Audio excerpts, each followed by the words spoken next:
పశ్చిమ గోదావరి జిల్లాలో కాంగ్రెస్ కు మరో షాక్ తగిలింది. చింతలపూడి ఎమ్మెల్యే రాజేష్ కుమార్ రాజీనామా అలజడి అలా ఉండగానే దెందులూరు నియోజకవర్గ ఇన్ఛార్జ్ కొఠాల రామచంద్రరావు సైతం కాంగ్రెస్ కు గుడ్ బై చెబుతున్నట్టు ప్రకటించడం జిల్లా పార్టీలో ప్రకంపనలు పుట్టించింది.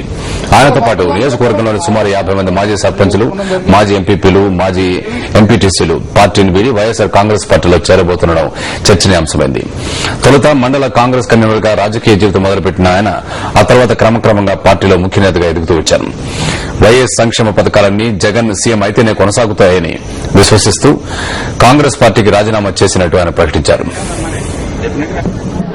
మన ప్రియతమ నాయకులు వైఎస్ రాజశేఖర రెడ్డి గారి ఆశయ సాధన కోసం ఆయన ప్రవేశపెట్టినటువంటి అనేక సంక్షేమ అభివృద్ది కార్యక్రమాలు మళ్లీ తిరిగి కొనసాగాలి అంటే ఈ రాష్ట్రంలో మరలా వైఎస్ జగన్మోహన్ రెడ్డి గారు ముఖ్యమంత్రి కావటం తప్ప వేరే మార్గం లేదని చెప్పేసి భావించి ఈ రాష్ట్రానికి ఎంతో సేవ చేసి ఈ దేశంలో కాంగ్రెస్ ప్రభుత్వం తీసుకొచ్చినటువంటి వ్యక్తి రాజశేఖర రెడ్డి గారి కుమారుణ్ణి ఈనాడు జైల్లో పెట్టి ఈ రకంగా బాధ పెడుతున్నటువంటి సంఘటన మనందరికీ తెలిసిందే.